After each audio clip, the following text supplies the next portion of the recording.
जय माताजी मित्रों। ठाकुर समाज विद्या संकुल રાજકોટલા તેની સંપૂર્ણ રીતે તૈયારી થઈ ચૂકી છે।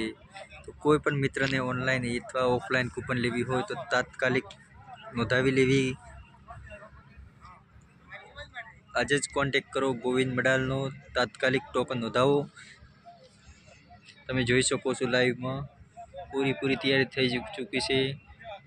ડ્રો ખોલવાની તારીખ છે 31/12/2024। તો ફક્ત ને ફક્ત એક દિવસ બાકી રહ્યો છે, તો આજે જ ઓનલાઈન કૂપન નોંધાવી લો। જય માતાજી, જય સદારામ બાપા। તમે જોઈ શકો છો